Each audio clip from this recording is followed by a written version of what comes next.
Sign up for free Stratfor Intelligence. Simply enter your email address to receive 2 free reports each week. Egyptian protesters storming the Israeli embassy in Cairo on September 9th has created friction between Egypt and Israel as both sides try to manage the uneasy relationship. This incident has domestic policy implications for Egypt as well as foreign policy implications for Israel.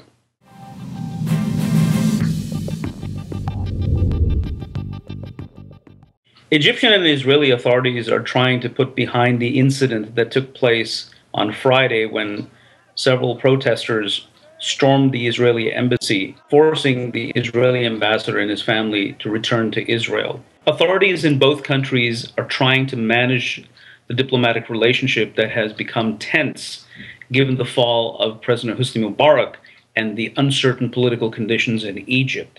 The tensions with involving Israel are not exactly completely negative from the point of view of Egypt's military leadership.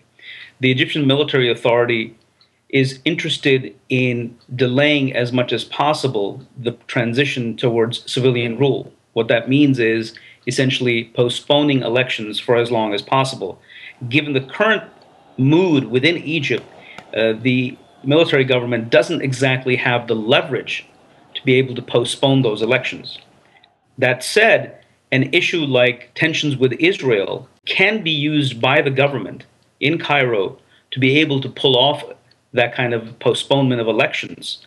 But nonetheless, the situation right now is very premature, and it's not really clear whether the Egyptian authorities will be able to make use of the incident with Israel to manage domestic politics.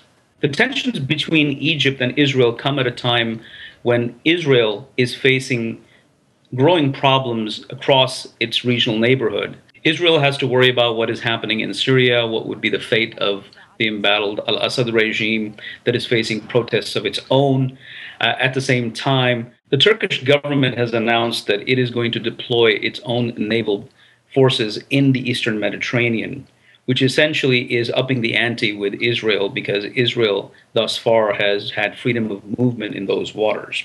In addition, there is the issue of the Palestinians who are trying to use the United Nations General Assembly session this year to be able to pull off a vote in favor of Palestinian statehood. So taken together, all of these issues complicate matters for Israel.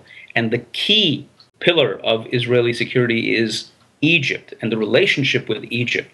And if Egyptian relations with Israel cannot be managed, then that becomes a far bigger problem for Israel and makes it less likely for Israel to be able to manage the other issues.